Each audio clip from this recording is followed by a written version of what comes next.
Hello guys, ഞാനും ആതിരയും കൂടെ രാവിലെ തന്നെ നമ്മുടെ അടുത്തുള്ള അമ്പലത്തിൽ പോകാൻ വേണ്ടി കുട എടുത്തപ്പോൾ കുടയുടെ കമ്പി ഒടിഞ്ഞിരിക്കുന്നു. അങ്ങനെ ഞങ്ങൾ രണ്ടുപേരും കൂടെ നേരെ നമ്മുടെ അടുത്തുള്ള വായനശാല ദേവീക്ഷേത്രത്തിലോട്ടാണ് പോയിക്കൊണ്ടിരിക്കുന്നത് കേട്ടോ. രാവിലെ തൊട്ട് നല്ല മഴയുണ്ട് കേട്ടോ. രാവിലെ തൊട്ട് നല്ല മഴയാണ്. അങ്ങനെ മഴയൊക്കെ ആസ്വദിച്ച് നമ്മൾ നേരെ അമ്പലത്തിലെത്തി. അവിടെ എത്തിയപ്പോൾ നമ്മുടെ പ്രിയ സുഹൃത്തായ ജിത്തു ഉണ്ട് കേട്ടോ. ജിത്തുവിൻ്റെ കല്യാണം കഴിഞ്ഞിട്ട് അധികം ആയിട്ടില്ല. ജിത്തുവും വൈഫും ഇവിടെ ഉണ്ട്. അങ്ങനെ ജിത്തുവിനോടും വൈഫിനോടും ഒക്കെ കുറച്ച് നേരം സംസാരിച്ച് തന്നു കേട്ടോ. അതിനുശേഷമാണ് നമ്മൾ അമ്പലത്തിൽ കയറി തൊഴാൻ കയറിയത് കേട്ടോ. അങ്ങനെ തൊഴുതതിന് ശേഷം ഞാനും ആതിരയും കൂടെ നേരെ വരുന്നത് നമ്മുടെ വീട്ടിലോട്ടാണ് കേട്ടോ. നല്ല വിശപ്പുണ്ടായിരുന്നു. അപ്പം വീട്ടിലെത്തി നമ്മൾ നല്ല ചൂടിഡലിയും ചൂട് സാമ്പാറുമാണ് കഴിക്കാൻ പോകുന്നത് കേട്ടോ.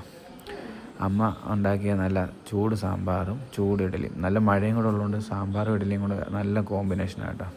അങ്ങനെ ഞങ്ങൾ അവിടെ ഇരുന്നു. ഞാനും ആതിരയും, അമ്മയുണ്ട്, അച്ഛനുണ്ട്, ഞങ്ങൾ 3 പേര് ഫുഡൊക്കെ കഴിച്ചു.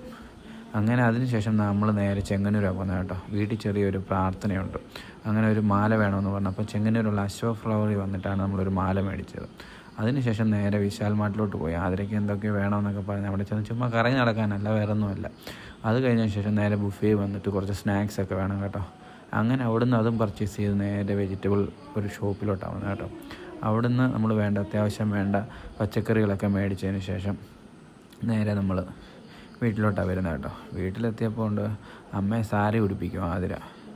ഉച്ചയ്ക്ക് ഒരു പ്രാർത്ഥന ഉണ്ടെന്ന് പറഞ്ഞില്ലേ, അതിനുവേണ്ടി അമ്മയെ സാരിയൊക്കെ ഉടുപ്പിച്ച് റെഡിയാക്കി. അങ്ങനെ നമ്മുടെ വീട്ടിലെ പ്രാർത്ഥന തുടങ്ങി കേട്ടോ. ഇതിപ്പം നമ്മളെ ഓരോ ആഴ്ചയിൽ ഓരോ വീടുകളിൽ കേട്ടോ, കുടുംബ യൂണിറ്റ് എന്ന് പറയും. അങ്ങനെ ഓരോ ആഴ്ച ഓരോ വീടുകളാണ് ഇത് നടത്തുന്നത്. അങ്ങനെ ഇന്ന് നമ്മുടെ വീട്ടിൽ വെച്ചാണ്. അങ്ങനെ എന്താണ്ട് ആതിര ചുമ്മാ ഷോയ്ക്ക് വന്ന് അളക്കുന്ന കേട്ടോ, അമ്മയെ ചായയൊക്കെ ഇടുന്നത്. അങ്ങനെ അവർക്ക് ഓരോ സ്നാക്സൊക്കെ ഉണ്ട്. അങ്ങനെ നമ്മുടെ പ്രാർത്ഥനയൊക്കെ കഴിയുമ്പോഴാണ് ഇത് കൊടുക്കുന്നത്. ഒരു 3 മണിക്ക് സ്റ്റാർട്ട് ചെയ്ത് ഒരു 5 മണി വരെ കാണും. അങ്ങനെ എല്ലാം ഓരോ ആഴ്ച ഓരോ വീടുകളിലാണ്. അങ്ങനെ നമ്മുടെ പ്രാർത്ഥനയൊക്കെ കഴിഞ്ഞു. എല്ലാവർക്കും ചായയും ഇതൊക്കെ കൊടുത്തതിന് ശേഷം ഞാൻ നേരെ നമ്മുടെ വോളിബോൾ കളിക്കാൻ പോയിട്ടോ. നല്ല മഴയായിരുന്നു. അപ്പോൾ നമ്മുടെ ഒരു ചെറിയ വീഡിയോ ഇത്രയേ ഉള്ളൂ ഗൈസ്.